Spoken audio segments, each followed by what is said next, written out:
تصدقون بروايات أهل البيت مورد من موارد انكسار القلب عند ذكر الحسين شنو؟ تصدقون بالرواية؟ بالرواية ما مضمون، رواية هاي رواية واردة عن معصوم، مو قضية يعني أسوي قوريز، لا رواية.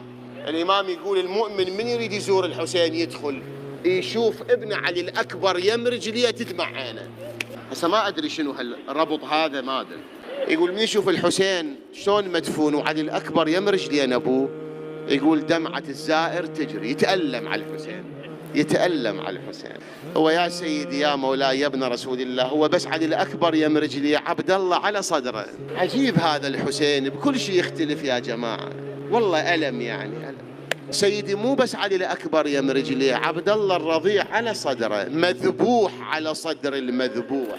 وزين أبوك فشافت هاي المناظر كلها بعينها هنا صاحت يا القاطع القاع الحزونة، والله يا القاطع القاع الحزونة،